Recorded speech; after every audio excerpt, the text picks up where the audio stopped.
Be there in a moment. Okay, we're ready to record. So let's go to the PowerPoint. This is a real short one.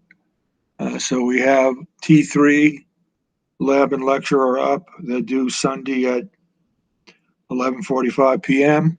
The practices are all up. So uh, I'm presenting to everyone. Okay. Okay, I'm recording. Let's go back.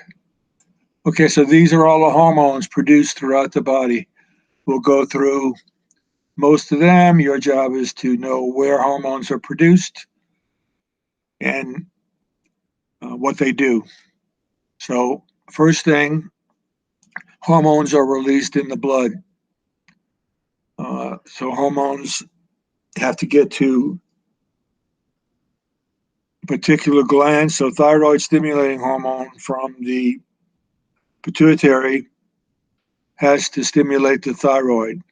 Growth hormone will, from the anterior pituitary, will stimulate bone and muscle growth and other growth. So, its target is very, very diffuse or spread out. The hormones that affect the thyroid gland affect the thyroid gland. So it depends on the next slide. So if you have a hormone like epinephrine or norepinephrine and peptide hormones like insulin, this hormone binds to a receptor and then it starts uh, activating these various enzymes and you get the target cell. So it'll activate a kinase, which moves phosphate around and it gets energy from ATP, and other alterations will occur, changes in enzyme activity, changes in ion channels. So that's how epinephrine, norepinephrine, and peptide hormones work. We're not worried about these are prostaglandins related to prostaglandins. So the hormone does not go into the cell.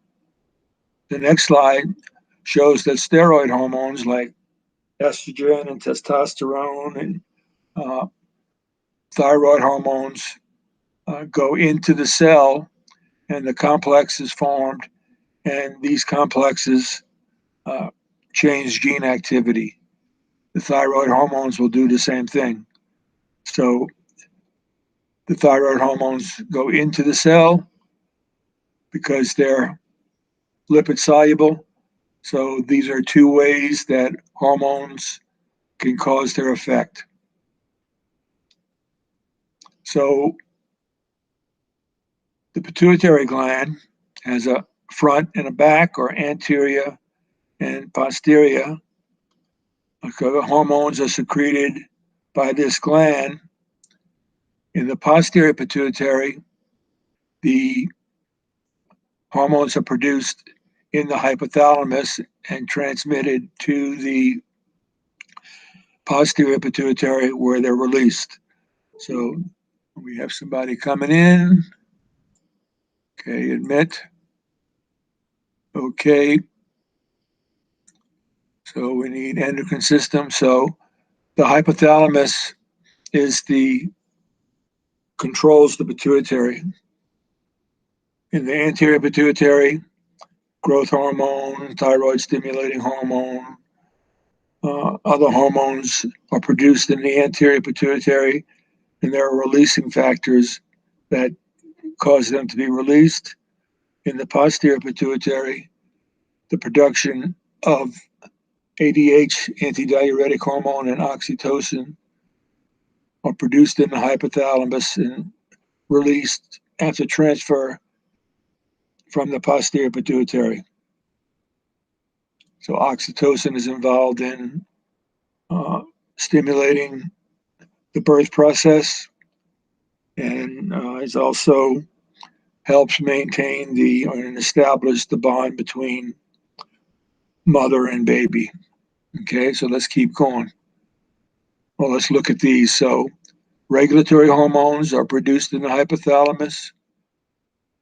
Production of these hormones, ADH, antidiuretic hormone, and oxytocin, are produced in the hypothalamus, transferred to the posterior pituitary, and released from there.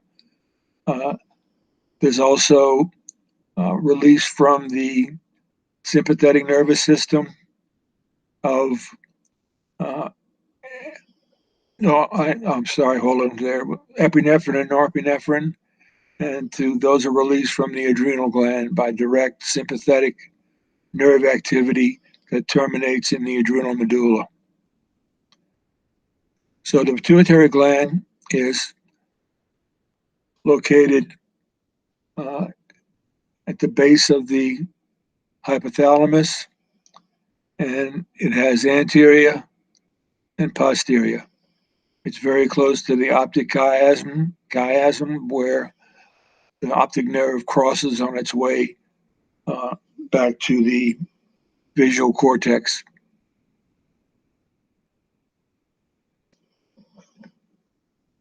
So there's a portal system. So the portal system takes releasing factors that are produced in the hypothalamus, and those factors cause release of hormones from the anterior pituitary gland. ADH and oxytocin are produced in the hypothalamus and released into the blood vessels of the posterior pituitary. So most of our hormones are produced in the anterior pituitary or in the hypothalamus. So here's a list of all these hormones. These are the releasing factors. These are the hormones all released from the posterior pituitary. So the hormones are produced in the anterior pituitary. Releasing factors, thyroid releasing hormone, corticotropin releasing hormone, gonadotropins are all released from the anterior pituitary. So this is a short list of the releasing factors produced in the hypothalamus and the hormones produced in the anterior pituitary. And here's the target organ. And thyroid hormones are released from the T3 and T4, glucocorticoids, and so on. So progesterone, estrogen. So this is 4 major hormones produced in the anterior pituitary. So negative feedback occurs as prolactin releasing factor, as sufficient levels of prolactin cause milk buildup. You get negative feedback, which stops the release of the prolactin releasing factor and leads to prolactin inhibitory hormone. The gonadotropins, this is growth hormone, growth hormone. Once you get enough growth hormone, you have negative feedback, and that's going to growth hormone releasing. Here's the inhibitory, sorry. Here's the releasing factor. So the hormones released from the anterior pituitary are controlled. The levels are controlled by when levels reach a certain level, it's going to stimulate the inhibitory hormones. Here's all of the pituitary hormones. Notice how many are produced in the anterior pituitary is what they all stand for. The names tell you what they do. The hypothalamus is going to release all these hormones with releasing factors, and oxytocin and ADH, antidiuretic hormone, also called vasopressin, that's released from the posterior pituitary.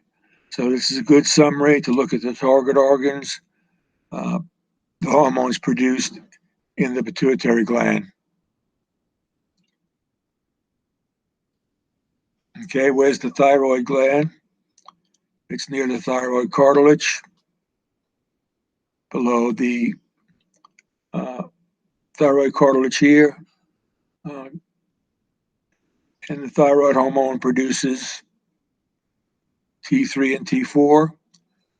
Negative feedback occurs. So if you have rising calcium in the blood, what's going to happen is you're going to get thyroid gland, and this turns off the or causes increased excretion in the kidneys and calcium deposition. So that's going to reduce the level of calcium. Here, the opposite, when you have falling levels, then calcium's released from bone, more is absorbed in the kidneys, and calcitrol leads to enhanced absorption in the digestive tract. So the levels are kept at a normal calcium level, depending on whether rising calcium or decreased calcium.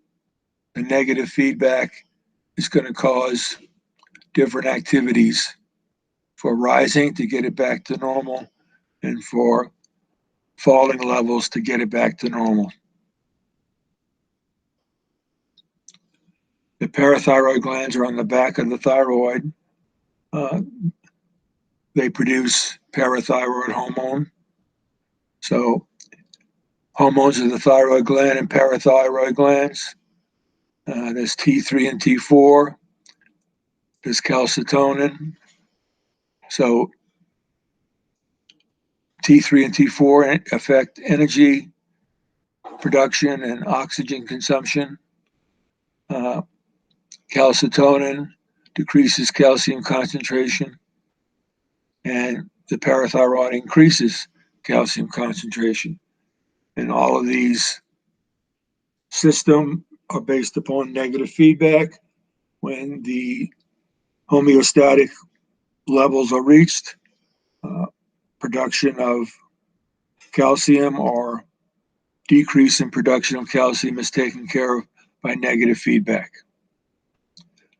The adrenal gland is on top of the kidneys. It releases norepinephrine and epinephrine when you need to fight or flight, when you need increase in breathing, increase in muscle activity, decrease in digestive activity.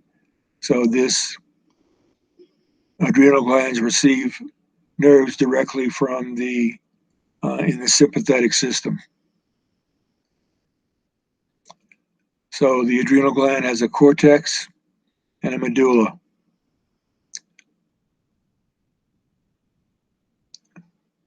So in the adrenal medulla are produced back here. The medulla produces epinephrine and norepinephrine. The cortex is going to do androgens that help male characteristics. Higher levels are normally found in males. Glucose metabolism and regulation of minerals such as sodium and potassium in the kidneys. So here's the adrenal hormones. The adrenal medulla produces epinephrine and norepinephrine. As I said, it increases heartbeat, blood pressure, glycogen breakdown from the liver, and it definitely allows you to be on your toes and to respond to danger. Okay, we got somebody else coming in here. Okay, there we go. Okay, we're still recording, and we'll stop there. Stop recording as we're right at 15